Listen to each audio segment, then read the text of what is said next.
എല്ലാ ഷാലോം പ്രേക്ഷകർക്കും Jesus the CEO പരിപാടിയിലേക്ക് സ്വാഗതം. ഹോസ്റ്റലിൽ ആർക്കെങ്കിലും എന്തെങ്കിലും അസുഖം വന്നു കഴിഞ്ഞാൽ അവരോടൊപ്പം ഹോസ്പിറ്റലിൽ പോയി നിൽക്കുക എന്ന് പറഞ്ഞാൽ ആർക്കും തന്നെ വലിയ ഇഷ്ടമില്ലാത്തൊരു കാര്യമാണ്. പക്ഷേ എനിക്കെന്തോ ഭയങ്കര താല്പര്യമായിരുന്നു. ഒരു ദൈവ ഒരു അനുഗ്രഹം തന്നിരുന്നത് ശുശ്രൂഷിക്കാൻ വേണ്ടി പോകാമെന്ന് പറയുന്നത്. അപ്പോൾ അവരെ പോയി നോക്കുക, അവരെ ഹെൽപ്പ് ചെയ്യുക എന്നുള്ളൊരു അങ്ങനത്തെ ഒരു ഇതുണ്ടായിരുന്നു. എന്ന് പറഞ്ഞാൽ ദൈവപരിപാലനയിൽ 1.5 വർഷം കൊണ്ട് അതിനെ പോസിറ്റീവ് ആക്കാൻ പറ്റി എന്നുള്ളതാണ്. ഫസ്റ്റ് ഇയർ നഷ്ടത്തിലായിരുന്നതിനെ മാറ്റി മാത്രമല്ല, ഞാനതൊരു 4 വർഷം കൊണ്ട് എനിക്കുണ്ടായിരുന്ന സ്റ്റാഫിനെക്കാട്ടിലും ഡബിൾ സ്റ്റാഫിനെ കൊണ്ടുവന്നു. അവരുടെ സാലറീസും ഡബിൾ ആക്കി എന്നുള്ളത്. അങ്ങനെ എനിക്ക് തന്ന മെസ്സേജാണ്, നീ ഇപ്പോൾ എന്ത് ചെയ്താലും കരയ്ക്ക് വെള്ളം അടുക്കത്തില്ല. Your only responsibility is that ഈ വെള്ളം മുങ്ങാതെ അതിനെ അവിടെ നിൽക്കുക എന്ന് മാത്രമേ ചെയ്യേണ്ട കാര്യമുള്ളൂ. ഇത് കരയ്ക്ക് വരുന്ന ഒരു സാഹചര്യം വരും, അന്ന് നീ ഇറങ്ങിപ്പോകണം.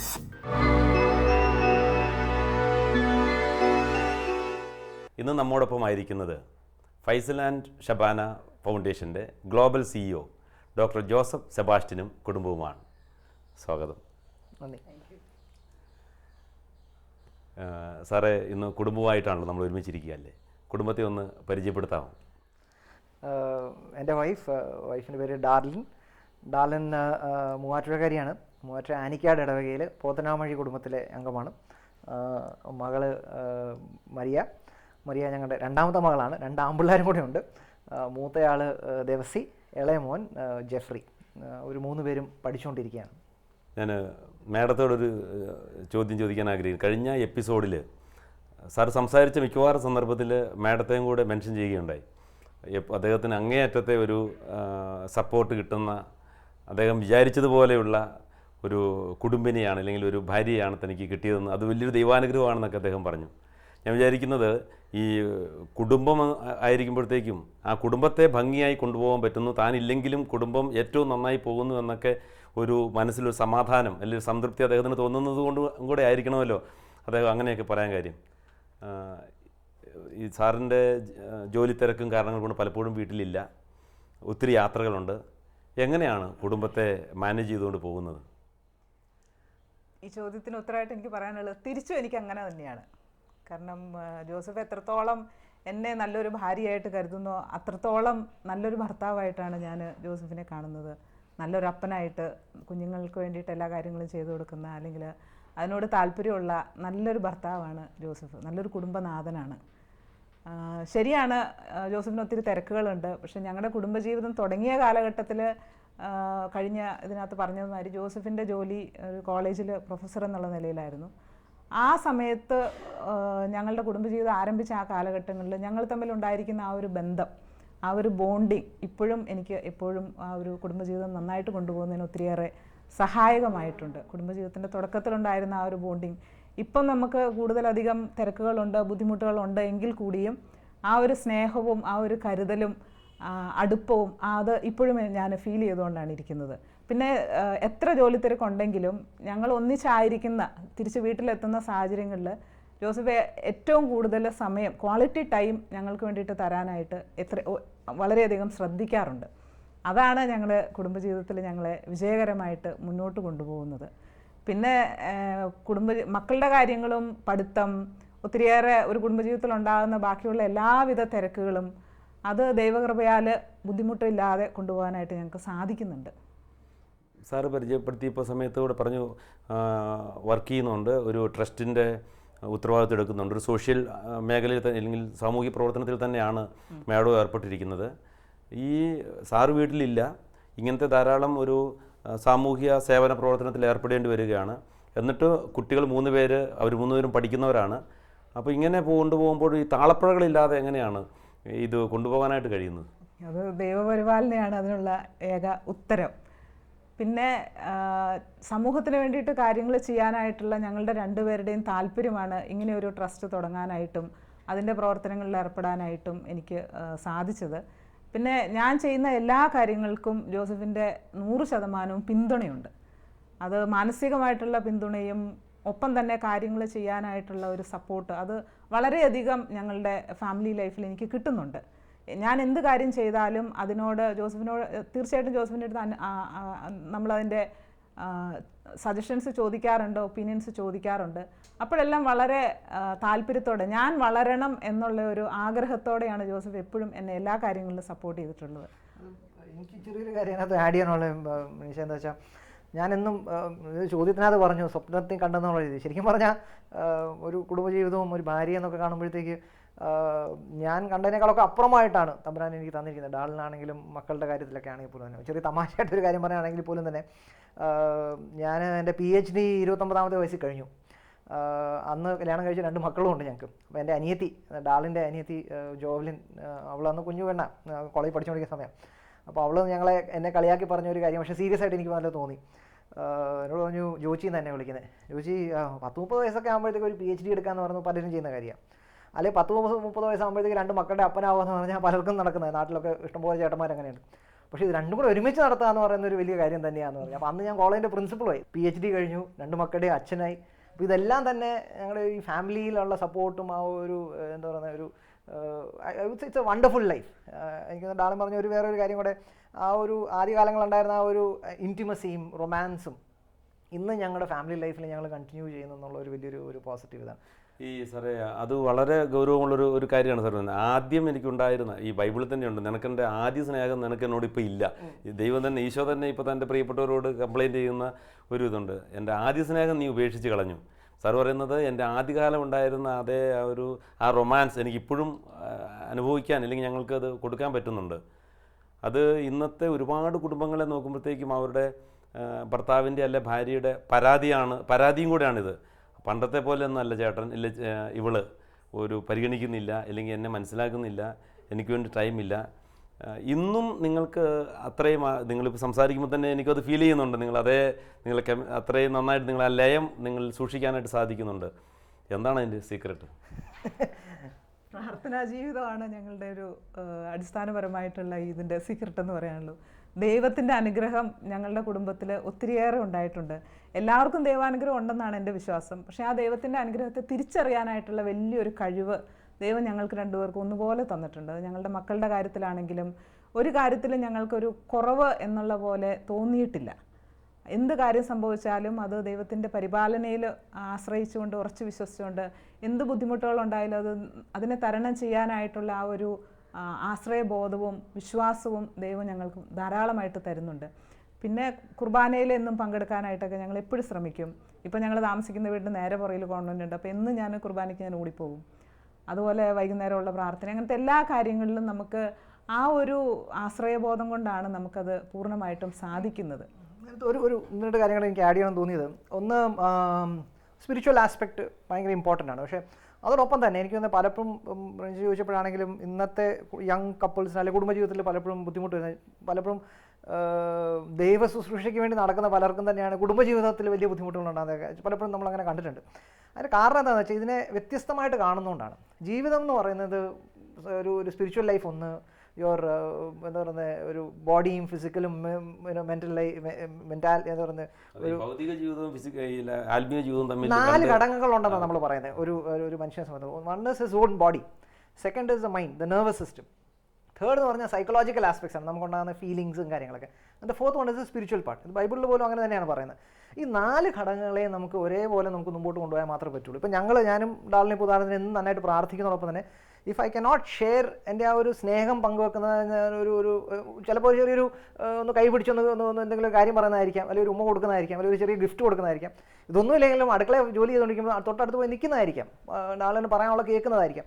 ഇതെല്ലാം കുടുംബജീവിതത്തിൻ്റെ ആവശ്യമായിട്ടുള്ള കാര്യങ്ങളാണ്. അപ്പോൾ ഞങ്ങൾ നമ്മെ സംബന്ധിച്ചോളം ഇത് ഒത്തിരിയധികം ഞങ്ങളങ്ങ് നടത്താൻ വേണ്ടി ശ്രമിക്കാറുണ്ട്. എല്ലാം 100% പെർഫെക്റ്റ് ഒന്നും ഞാൻ പറയുന്നില്ല, പക്ഷേ നല്ല രീതിയിൽ ഈ എല്ലാ ഭാഗങ്ങളും അതൊരു നടത്തിക്കൊണ്ട് പോകാൻ വേണ്ടി ഞങ്ങൾ ശ്രമിക്കാറുണ്ട്. പിന്നെ കഴിവതും ജോസഫിന് ഫ്രീ ആയിട്ടുള്ള സമയങ്ങളിൽ ഞങ്ങൾ ഒന്നിച്ച്, അത് കുടുംബമായിട്ട് ഒന്നിച്ച് തന്നെ ഞങ്ങൾ ഒത്തിരി യാത്രകൾ നടത്താറുണ്ട്. അത് ജോസഫ് എപ്പം തിരിച്ച് ഫ്രീ ആയിട്ട് വീട്ടിലേക്ക് വന്നിട്ടുണ്ടെങ്കിലും വീക്കെൻഡൊക്കെ കിട്ടുകയാണെങ്കിൽ ഉറപ്പായിട്ടും ഞങ്ങൾ എവിടെയെങ്കിലും ഒരു സ്ഥലത്തേക്ക് കുടുംബമായിട്ട് ഒന്നിച്ച് മക്കളുടെ കൂടെ വണ്ടിയെടുത്ത് ഞങ്ങൾ ദീർഘദൂര യാത്രകൾ നടത്താറുണ്ട്. കുടുംബമായിട്ട് ഞങ്ങൾ ചെറിയ സന്ദർഭങ്ങളിലാണെങ്കിൽ പോലും പല സന്ദർഭങ്ങളിലും ഞങ്ങൾ ഭക്ഷണം പുറത്ത് കഴിക്കാനായിട്ടും അങ്ങനെയൊക്കെ വലിയ സ്ഥലങ്ങളിൽ നമ്മൾ പോകുന്നു എന്നുള്ളതല്ല, എവിടെ പോയാലും ഒന്നിച്ചായിരിക്കാനായിട്ട് ഞങ്ങൾ കൂടുതൽ ശ്രദ്ധിക്കാറുണ്ട്. കുറച്ച് സമയം ഉള്ളെങ്കിലും ഉള്ള സമയം നിങ്ങൾ പരമാവധി ഒരുമിച്ചായിരിക്കാനായിട്ടുള്ള ഒരു പരിശ്രമം ബോധപൂർവ്വം നടത്തുന്നുണ്ട്. ഒരു വലിയ കാര്യം എനിക്ക് തോന്നുന്നത് സ്പേസ് ആണ്. ഇപ്പോൾ ഉദാഹരണത്തിന് ഞാൻ വിശ്വസിക്കുന്നത് എന്നെക്കാളും കഴിവുള്ള ഒരാളാണ് ഡാളിന്. പക്ഷേ പല സാഹചര്യം കൊണ്ട് ഇപ്പോൾ ഞാൻ മുമ്പോട്ട് പഠിച്ചു ഇങ്ങനത്തെ ഒരു ജോലി ഇതിന് നമ്മുടെ ഇപ്പോൾ പല സാഹചര്യങ്ങളുണ്ട്. അപ്പോൾ ഞങ്ങൾ ദൈവപരിപാലനം ഞാൻ നേരത്തെ പറഞ്ഞ പോലെ അങ്ങനെ വിശ്വസിച്ച് പോയിക്കൊണ്ടിരിക്കുകയാണ്.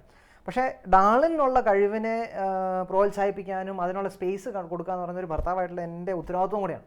അല്ലാതെ ഞാൻ എൻ്റെ ജോലിയും എൻ്റെ കരിയറും മാത്രം പറഞ്ഞ് ഓടിച്ചാണ് നടന്ന കാര്യം.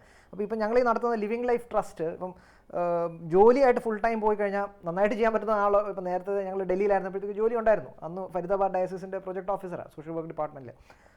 അതിന് മുമ്പാണെങ്കിലും ജോലിയൊക്കെ ചെയ്തിട്ടുണ്ട്. പക്ഷേ ഇവിടെ വന്നു കഴിഞ്ഞപ്പോൾ ഫുൾ ടൈം ജോലിയല്ല, ഇതുപോലത്തെ ഒരു ട്രസ്റ്റ് നടന്നത് ഞങ്ങളുടെ ഒത്തിരി കാലങ്ങളായിട്ടുണ്ടായിരുന്ന ഒരു സ്വപ്നമാണ്. അപ്പോൾ ഞങ്ങൾ പ്രാർത്ഥിച്ചു, തമ്പുരാൻ്റെ ഒരു ഡിസൈൻമെൻറ്റ് വഴി ഞങ്ങൾ തുടങ്ങിയ ഒരു ട്രസ്റ്റാണ്. അപ്പം അതിനകത്ത് ഡാളിൻ്റെ ഒരു എന്താ പറയുക ഒരു പഠിച്ച കരിയർ സോഷ്യൽ വർക്കാണ് പഠിച്ചിരിക്കുന്നത്, MSW കഴിഞ്ഞ ആളാണ്. അപ്പോൾ ആ കരിയറിനോട് ബന്ധപ്പെട്ട കുറേ പ്രൊഫഷണൽ സാറ്റിസ്ഫാക്ഷൻ അതിനകത്ത് കിട്ടുന്നുണ്ട്. പ്രത്യേകിച്ചും ഈ ലിവിങ് ലൈഫ് ട്രസ്റ്റ് ചെയ്യുന്ന വർക്ക് തന്നെ വീടുകളിൽ വൃദ്ധരായിട്ടുള്ള ആൾക്കാരെ സഹായിക്കുന്ന ഒരു പ്രവർത്തനമാണ്. പ്രത്യേകിച്ചും നോൺ പ്രോഫിറ്റബിൾ ആയിട്ടുള്ള ഒരു പരിപാടിയാണ്, ഒരു ട്രസ്റ്റാണ്, NGO ആണ്. അതിനകത്ത് സോഷ്യൽ വർക്കറായിട്ട് എംപ്ലോയീസ് ഉണ്ട്. എൻ്റെ ചെയർപേഴ്സൺ ആയിട്ടാണ് ഡാളിം വർക്ക് ചെയ്യുന്നത്. അപ്പോൾ പാവങ്ങളായിട്ടുള്ള ഇപ്പോൾ നമ്മുടെ കോഴിക്കോട് കോർപ്പറേഷനിൽ തന്നെയുള്ള 8 വാർഡുകളിലാണ് നമ്മളിപ്പം തുടങ്ങിയിരിക്കുന്നത്. അതോടൊപ്പം തന്നെ നമ്മൾ ഒത്തിരിയേറെ പ്രായമായ ആളുകളുടെ കൂട്ടായ്മകൾ, ഞങ്ങൾ ജെറിയാട്രിക് ക്ലബ്സ് എന്ന് പറയും, ആ ഒരു നിലയിലുള്ള കൂട്ടായ്മകൾ നമ്മൾ ഒത്തിരിയേറെ സ്ഥലങ്ങളിൽ തുടങ്ങിയിട്ടുണ്ട്. ഇപ്പോൾ നമുക്ക് ഏകദേശം 20ഓളം ക്ലബ്ബുകൾ ഈ കഴിഞ്ഞ ഒരു വർഷം കൊണ്ട് നമുക്ക് തുടങ്ങാനായിട്ട് സാധിച്ചു. ഇനിയിപ്പോൾ അത് കൂടുതൽ പ്രദേശങ്ങളിലേക്ക് വ്യാപിപ്പിച്ച് ഈ പറയുന്ന ഒറ്റപ്പെടൽ ജീവിതത്തിൻ്റെ സായന്ന കാലത്ത് അനുഭവിക്കുന്ന പ്രായമായവർക്ക് വേണ്ടിയിട്ട് അവരുടെ സമയം ഫലപ്രദമായിട്ടുള്ള രീതിയിൽ അവരവരുടെ സമപ്രായക്കാരായിട്ടുള്ള ആളുകളുടെ കൂട്ടത്തിൽ ചെലവഴിക്കാനായിട്ടുള്ള ഒരു അവസരമാണ് ഈ ക്ലബ്ബുകൾ വഴിയായിട്ട് നമ്മൾ ഒരുക്കുന്നത്. ഇപ്പോൾ ജോസഫ് സാറിൽ നിന്ന് ഈ ഒരു ക്ലബ്ബ്, ഈ ഒരു ട്രസ്റ്റ് മുന്നോട്ട് കൊണ്ടുപോയി വേണ്ട സപ്പോർട്ട് എങ്ങനെയാണ് കിട്ടുന്നുണ്ടോ? തീർച്ചയായിട്ടും ജോസഫാണ് ഇതിൻ്റെ മെയിനായിട്ട് ഞങ്ങൾക്ക് എല്ലാവിധ പ്രചോദനം നൽകുന്നതും പിന്നെ അതിനുള്ള അഡ്വൈസറാണ്. അപ്പം എന്ത് കാര്യങ്ങളാണെങ്കിലും സീരിയസ് ആയിട്ട് ഞങ്ങൾ ബോർഡ് മീറ്റിംഗ് കൂടുമ്പോഴും ഡിസ്കഷനിലും കാര്യങ്ങളിലും എല്ലാത്തിനകത്തും ജോസഫിൻ്റെ സപ്പോർട്ടുണ്ട്. പിന്നെ ഞാൻ ഈ ട്രസ്റ്റിൻ്റെ ചെയർപേഴ്സൺ എന്നുള്ള നിലയിൽ എൻ്റെ മനസ്സ് നന്നായിട്ട് അറിയാവുന്ന ആളാണ് ജോസഫ്. അപ്പോൾ അതുകൊണ്ട് തന്നെ ഞാൻ എന്ത് പ്രവർത്തനങ്ങൾ ചെയ്താലും അതിന് ഏറ്റവും കൂടുതൽ ഞാൻ ഡിസ്കസ് ചെയ്യുന്നതും സപ്പോർട്ട് ആവശ്യപ്പെടുന്നതും ജോസഫിൽ നിന്നാണ്. ജോസഫ് നന്നായിട്ട് എനിക്ക് തരുന്നുണ്ട്. ആ ഒരു നിലയിൽ ആണ് ഞങ്ങൾ ഈ പ്രവർത്തനങ്ങൾ ഇത്രയും ഭംഗിയായിട്ട് മുന്നോട്ട് കൊണ്ടുപോകുന്നത്. പിന്നെ ജോസഫിന് ഒത്തിരി നൂതനങ്ങളായിട്ടുള്ള ആശയങ്ങളും ഞാനൊന്നും ചിന്തിക്കാത്ത നിലയിലുള്ള പല ഐഡിയാസും ജോസഫിന് എപ്പോഴും തോന്നാറുണ്ട്. അപ്പോൾ അതൊക്കെ ഞങ്ങളുടെ ഈ ട്രസ്റ്റിൻ്റെ പ്രവർത്തനങ്ങളിൽ ഒത്തിരിയേറെ സഹായകമായിട്ട് എപ്പോഴും വന്നിട്ടുണ്ട്. ഞാൻ ചിന്തിക്കുന്ന ഒരു കാര്യമേ, ഇപ്പോൾ സാധാരണഗതിയിൽ കുട്ടികൾ അവരുടെ ഒരു ബാല്യകാലം വലിയ കുഴപ്പമില്ല. ഇതിപ്പോൾ നിങ്ങളുടെ 2 കുട്ടികൾ ഏകദേശം ടീനേജേഴ്സാണ്. സാധാരണ കുടുംബങ്ങളിൽ കാണുന്ന അല്ലെങ്കിൽ ടീനേജേഴ്സ് കുറച്ചൊരു അസ്വസ്ഥരാകുന്ന പ്രോബ്ലം ആകുന്ന ആൾക്കാരാണല്ലോ. അതിൻ്റെ പ്രധാന കാരണങ്ങൾ ഒന്ന്, അവർക്ക് പലപ്പോഴും പിതാവ് മിസ്സാവുന്നു, ഇല്ലേ പിതാവ് ജോലിയുമായിട്ട് പോകുന്നു, വേണ്ടത്ര അവരുടെ കാര്യത്തിൽ ശ്രദ്ധിക്കാനില്ല, അമ്മ തന്നെ 2 പേരെയും കൂടെ കൈകാര്യം ചെയ്യുന്നു, ഇനി അമ്മ തന്നെ മകളെയും കൈകാര്യം ചെയ്യുമ്പോൾ ഉണ്ടാകുന്ന ടെൻഷൻ, ഇതൊക്കെ പിള്ളേരിൽ അവരുടെ ക്യാരക്ടർ ഫോർമേഷനിലും അവരുടെ ദൈവവിശ്വാസം ഒക്കെയും സ്ട്രഗിൾസ് ഉണ്ടാക്കുന്നത് നമ്മൾ കാണുന്നുണ്ട്. നിങ്ങൾ സംസാരിക്കുമ്പോൾ എനിക്ക് മനസ്സിലാവുന്നത് നിങ്ങൾ കുട്ടികളെക്കുറിച്ച് വളരെ സംതൃപ്തരാണ്. എങ്ങനെയാണ് ഈ മക്കളെ, ഈ ടീനേജേഴ്സ് ആയിരിക്കുന്ന ഈ കുട്ടികളെ ജോസഫ് സാറ് വീട്ടിലില്ലാതെ എങ്ങനെ മാനേജ് ചെയ്യുന്നു, ഇല്ല ചേച്ചി തന്നെ എങ്ങനെയാണ് ഈ കുട്ടികളെ മാനേജ് ചെയ്തുകൊണ്ട് പോകുന്നത്? കുട്ടികൾ ദൈവമാണ് നമുക്ക് തന്നിരിക്കുന്നത്. അപ്പം നമ്മൾ ദൈവത്തിലേക്ക് കുട്ടികളെ സമർപ്പിച്ച് വിട്ടുകൊടുക്കുമ്പോഴത്തേക്കും പ്രശ്നങ്ങൾ ഉണ്ടാകും. പക്ഷേ അതിൽ നിന്നും നമുക്കതിനുള്ള ശരിക്കുള്ള ഒരു ഉത്തരം, ദൈവത്തിൻ്റെ മക്കളെ ദൈവം തന്നെ വളർത്തിക്കൊള്ളും. ആ ഒരു ആശ്രയബോധമാണ് ഞാൻ എന്നും കുർബാനയിൽ പോകുമ്പം എൻ്റെ മക്കളെയും കുടുംബത്തെയും ആദ്യമായിട്ട് സമർപ്പിക്കുന്ന എൻ്റെ മക്കളെയും എൻ്റെ കുടുംബത്തെയാണ്. ആ ഒരു ദൈവാനുഗ്രഹമാണ് കൂടുതലായിട്ടും മക്കളെ. പിന്നെ മക്കൾ 3 പേരും നല്ല സ്വഭാവങ്ങളും അങ്ങനെയുള്ള കാര്യങ്ങളും ഉള്ള കുട്ടികളാണ്. ഞങ്ങൾ വീട്ടിലില്ലെങ്കിൽ കൂടിയും ഞങ്ങൾ പല പ്രവർത്തനങ്ങൾക്കായിട്ട് ഞങ്ങൾ വീട്ടിൽ നിന്ന് പുറത്തു പോകുമ്പോഴും ഓവർനൈറ്റ് പുറത്ത് പോയാൽ പോലും കുഞ്ഞുങ്ങൾ 3 പേര് സന്തോഷമായിട്ട് വീട്ടിൽ ഇരിക്കാറുണ്ട്.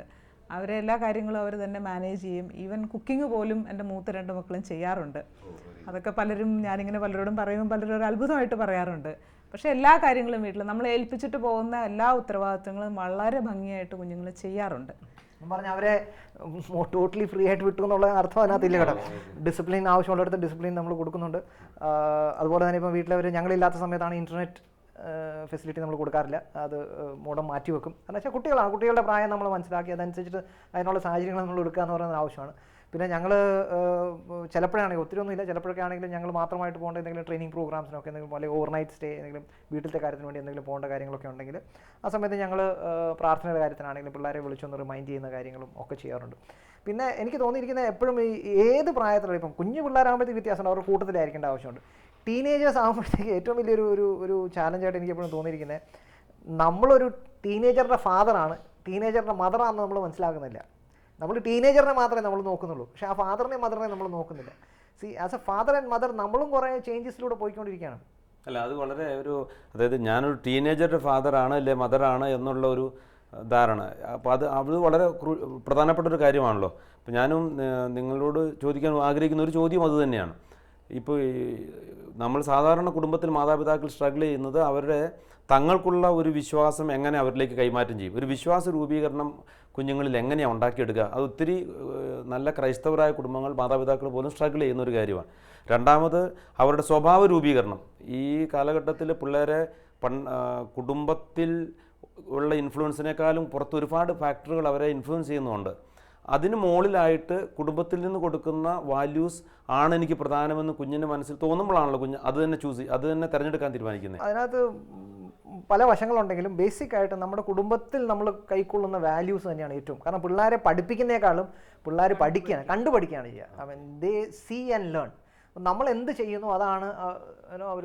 എൻ്റെ ഒത്തിരി അനുഭവങ്ങളുണ്ട് മക്കളെ സംബന്ധിച്ചോളം, ഇഷ്ടംപോലെ അനുഭവങ്ങളാണ് അതിനകത്തുള്ളത്. ഞാൻ ഒരിക്കൽ ഓർക്കുന്നത്, ഞങ്ങൾ ഡൽഹിയിൽ ഇതുപോലെ കൊണോട്ട് പ്ലേസിൽ ഭക്ഷണം കഴിക്കാൻ വേണ്ടി ഞങ്ങൾ ഇതുപോലെ ഉണ്ടാകും പറഞ്ഞ പോലെ ഞങ്ങൾ പറ്റുന്നിടത്തോളം ഒരുമിച്ച് കൂടുമ്പോഴാണല്ലോ ഇമ്പം ഉള്ളതെന്ന് പറയുന്നത്, കുടുംബം എന്ന് പറയുന്നത്. അപ്പോൾ ഞങ്ങൾ ക്വാളിറ്റി ടൈം സ്പെൻഡ് ചെയ്യും. അപ്പോൾ അവിടെ ഞങ്ങൾ ഒരിക്കൽ ഒരു വർഷം ഭക്ഷണം കഴിക്കാൻ പോയപ്പോഴത്തേക്ക് ഞങ്ങളുടെ മൂത്ത മോൻ, അന്ന് ഇവർ ഇളയ പിള്ളേരാണ്, അന്ന് മോൻ സ്കൂളിൽ 8ാം ക്ലാസ്സിൽ പഠിക്കുന്ന സമയം കണ്ട.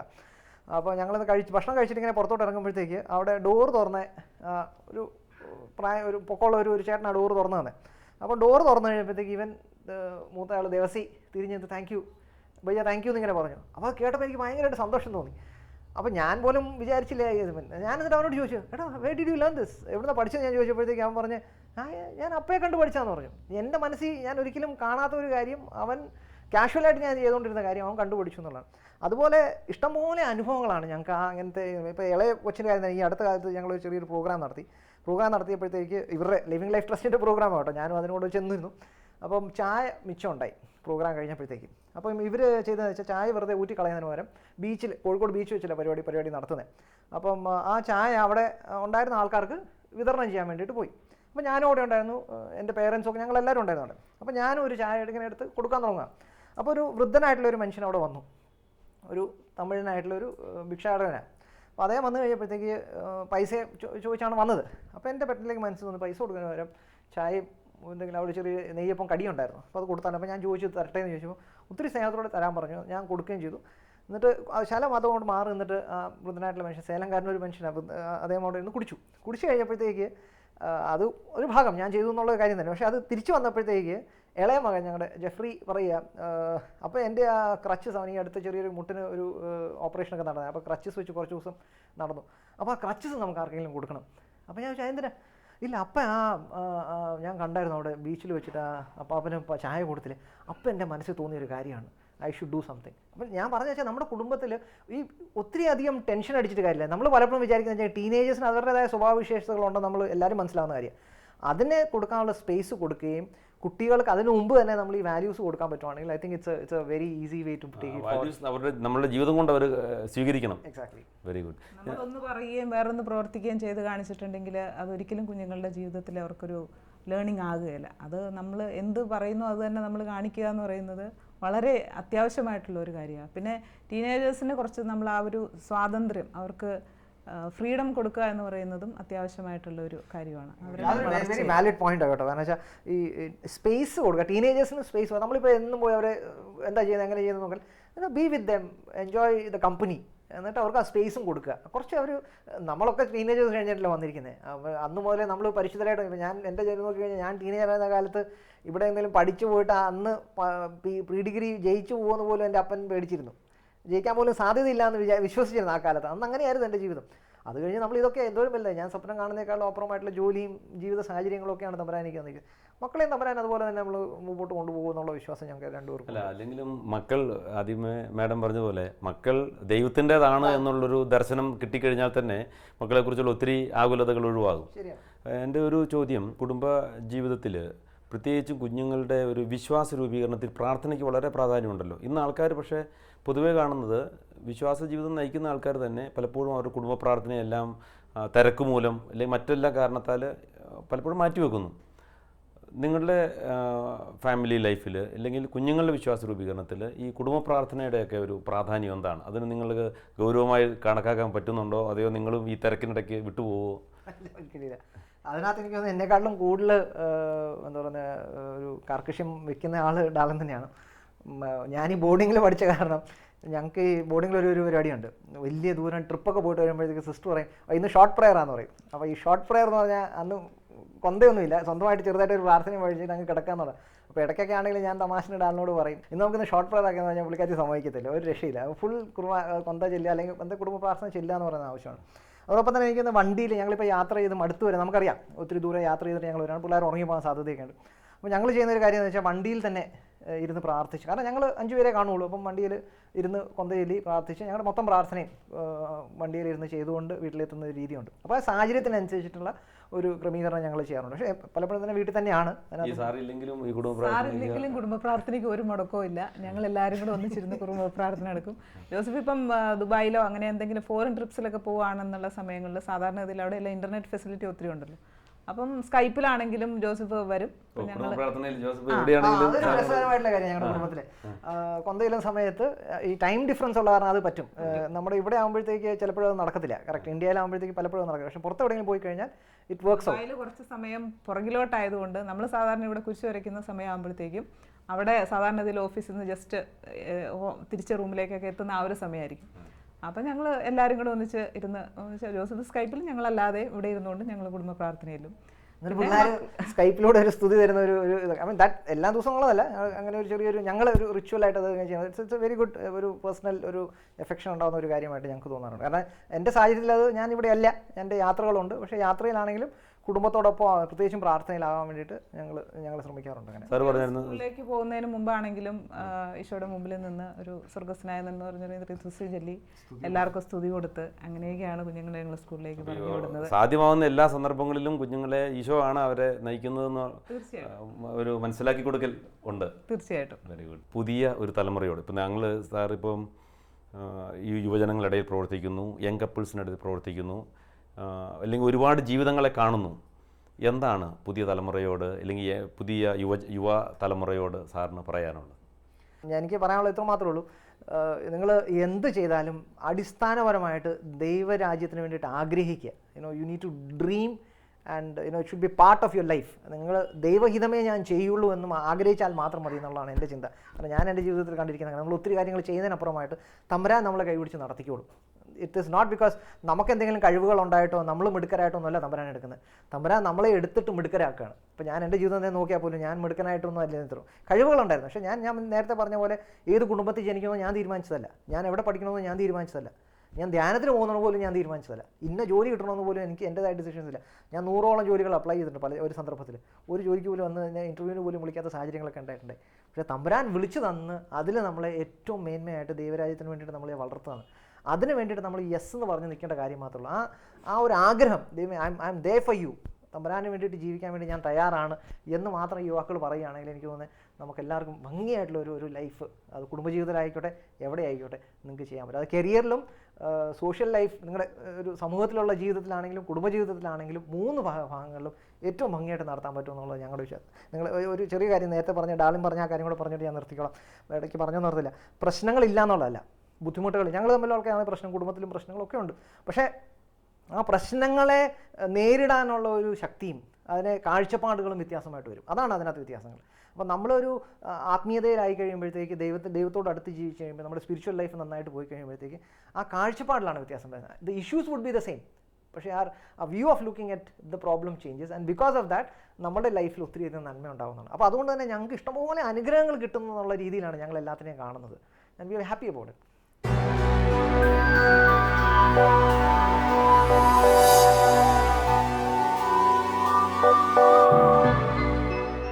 ഈ സമയം അത്രയും നമ്മോടൊപ്പമായിരിക്കുകയും ജീവിത വിജയത്തെക്കുറിച്ച്, തൻ്റെ ജീവിതത്തിൽ ദൈവം ഇടപെട്ട അനുഭവങ്ങളെക്കുറിച്ച്, ദൈവം കൂടെ ഉണ്ടെങ്കിൽ നമുക്ക് ഏതറ്റം വരെ പോകാമെന്നതിനെക്കുറിച്ച് കുടുംബമായി നമ്മളോടൊപ്പമായിരുന്ന് പങ്കുവച്ച ജോസഫ് സാറിനും കുടുംബത്തിനും പ്രത്യേകം നന്ദി.